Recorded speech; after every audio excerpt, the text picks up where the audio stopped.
Want to know how strong chess players think? Then you've come to the right place. In this video, I'll share 5 mindset shifts which you must make if you're going to reach a 2000 ELO rating in chess. Shift number 1 is to consider what your opponent wants. What is your opponent up to? What is the intention behind your opponent's last move? Now, if you're just getting started in chess, this will be very difficult to do, but it's still essential to try. The sooner you can get into this habit, the better your results will be.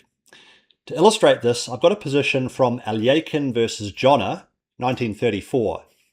It's black to move here, and black played knight to f8. Now, I think beginner or even intermediate level players just wouldn't understand this move. Why is black moving the knight backwards like this?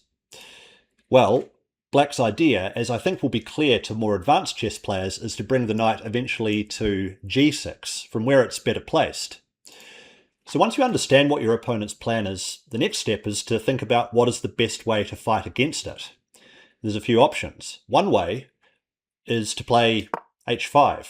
Now, that does prevent knight to g6, but it has a different drawback. This closes up the king side, and in this position, white's actually looking to try and attack on the king side, trying to open up lines there. So by playing h5, that's going to be very hard to do.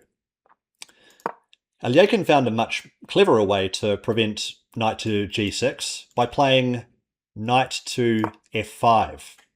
This prevents knight to g6 indirectly. I mean, black can still play knight to g6, but white created a threat with the last move to take on h6. Now that's a fork of the king and the rook, winning material. So really, black has got to take this knight, and that's what happened in the game. But this recapture still puts a pawn on a square which prevents knight to g6, but it keeps lines more open on the king side.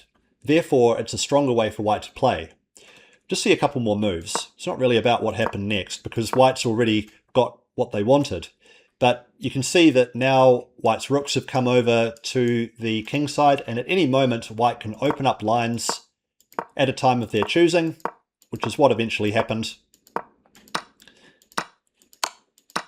And white is able to dominate on the h-file and eventually went on to win the game. But it all started by understanding what black's plan was with the move knight to f8, and then finding the best way to fight against it. Mindset shift number 2 is all about knowing when to break the opening fundamentals. This is so important and is really one of the hallmarks of becoming a strong chess player. Before we move into our model game, if you're not already subscribed to the channel, do go ahead and click the subscribe button.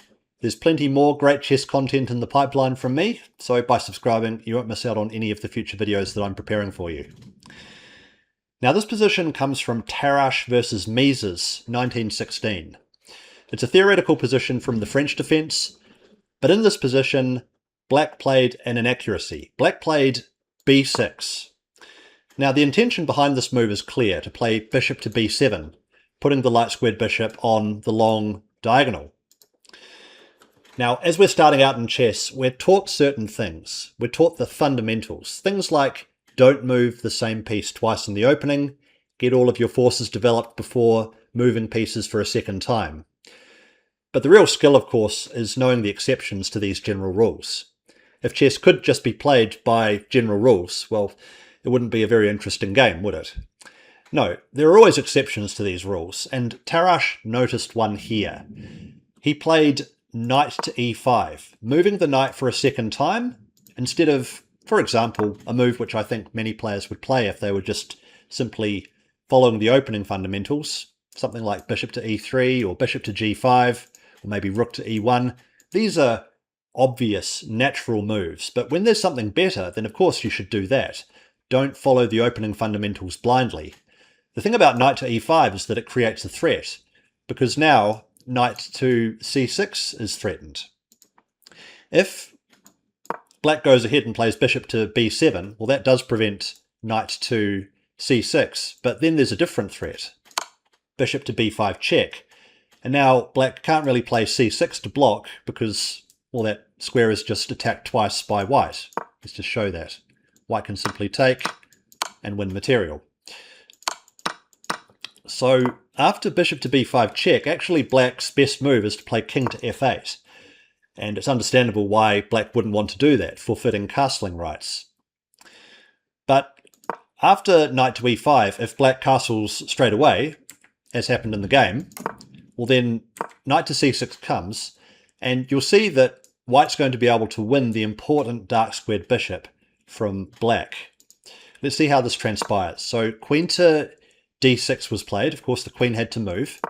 And white played a very clever intermezzo here. Queen to f3. The threat now is to take with check, and after the queen takes back, to take the rook. So black had to play bishop to d7, not the place that black wanted to put the light squared bishop. Let's remember, black was trying to play bishop to b7 on the long diagonal. So bishop to d7 is a definite concession. And now white does take the bishop on e7, eliminating the dark squared bishop and playing bishop to g5, creating a very uncomfortable pin that black had to endure for the rest of the game.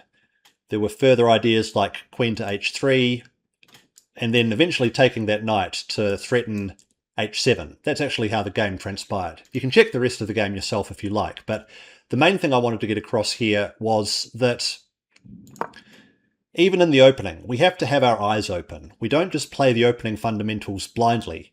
2000 rated chess players know this. They don't just play according to the fundamentals, because if a better opportunity arises, as happened in this game, then that's what they'll go for. If you enjoy these lessons and you enjoy my teaching style, then you can have me in your corner to help improve your chess. Some of my students have had spectacular results recently. One of my students has gone from 900 to over 1200, representing a 300-point rating increase in the space of just 8 weeks. If you'd like results like that for yourself, then click the link in the description below.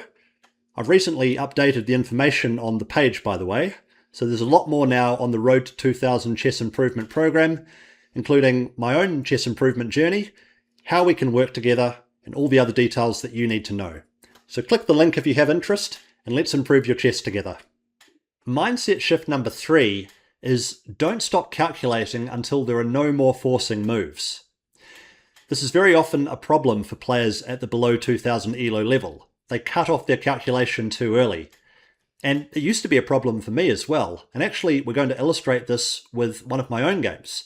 This is Rose versus Sun 2023. Now, at the time, I was yet to achieve the 2000 milestone. I would have been rated about 1900 at the time that this game was played. My opponent played queen to b6 here, which is a mistake. And I think there's a move here for white which comes to mind straight away. d5, right? With a discovered attack. The black queen is attacked, and the light squared bishop is attacked at the same time. So, at first glance, it seems as though white is winning material. But I saw this move, and I also saw black's most likely reply, which I considered to be queen to c7, responding to my threat with a bigger threat. Now I don't have time to take the bishop because of the threat of checkmate. So I'd done everything correctly up to this point. I'd considered d5, and I had considered my opponent's strongest reply. But my problem was that I rejected d5 based on this. I was expecting something like I'd need to play g3, and then black might play bishop to h3, and black's gaining some initiative. I'm a bit weak on the light squares. I didn't like this line. So my mistake really was that I didn't consider every forcing move. I didn't consider that I had d6 in this position. That's a forcing move. It attacks the black queen, and it also stops the checkmate threat. Now, black can take the pawn, but if black does so, well then there's a simple pattern which, of course, every beginner learns very early in their chess journey. Bishop takes h7 check, and now the black queen drops and white is up an overwhelming amount of material. That was really my mistake, that I saw the move, I saw my opponent's best reply, but I'd stopped my calculation there. I didn't consider the extra forcing move which I needed to see. If I'd seen d6, then it would have led to a big advantage. So push yourself. Whenever you're in a position which requires calculation, and there are still forcing moves in the position, you need to consider those. Don't cut off your calculation too soon.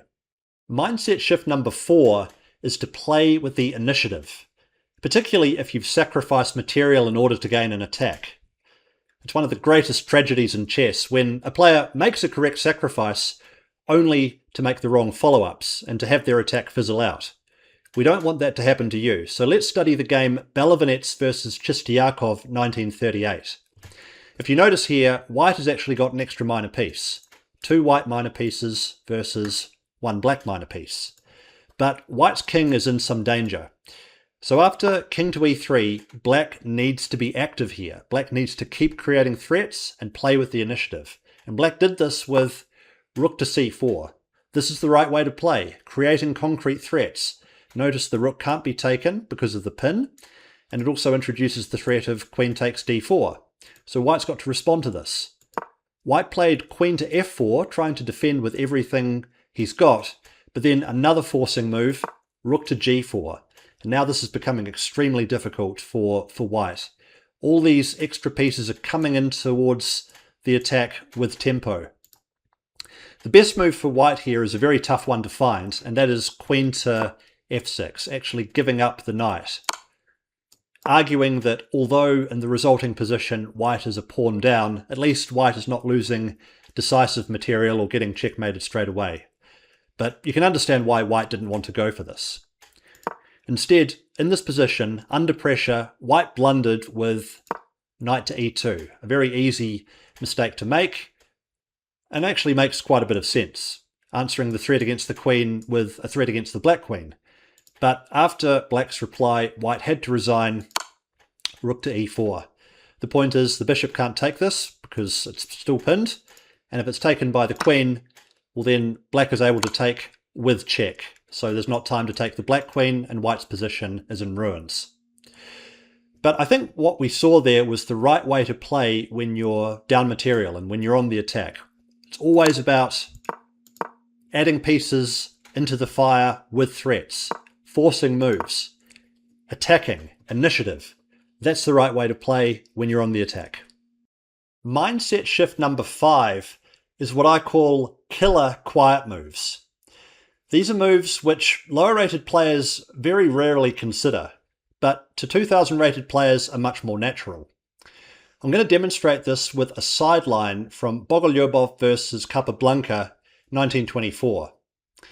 Now, in this position, we've got a material imbalance. White's got a queen, black's got a pair of rooks. The rooks should outplay the queen because white's king is so exposed, and the rooks are coordinated. Now, first let me show you the move that I think many lower rated players would play. It would be rook 8 to c2 check, the forcing move, giving a check. But this actually helps the white king get to relative safety via king to g3, and the game goes on. Instead, the mindset shift to reach 2000 is to see a move like knight to f5 first before giving the check, because what this does is it cuts off the king's escape route. Now the knight covers g3 and also e3. It makes the threat of rook 8 to c2 next move much stronger. Let's see what white can do here, because there isn't actually very much. I think the best attempt is king to e2 and then rook 8 to c2 check anyway. And now really the only move that white can try is king to d3, but then with a series of additional checks, the white king can be driven back to the first rank, and then at the end black's got rook to a3, with the threat of playing rook to a1, where white is going to have to either submit to a ladder checkmate or give up the queen. Now it might be hard to see all of that in the original position, but it's really the idea of knight to f5. You ask, where is the white king going to try to go? Well, it's going to try and escape via g3, is most likely. That's what your opponent wants. Full circle moment back to the first tip in this video, right? Think about what your opponent is trying to do, and then, if you can, try and stop it. That's what knight to f5 does, and that's the 2000 rated mindset. Now that you know the 2000 rated mindset, it's time to boost your understanding of attacking chess. This video on attacking chess patterns will help you do just that. So check it out. I really think it'll improve your results, especially in those games where things get dynamic, sharp, and tactical.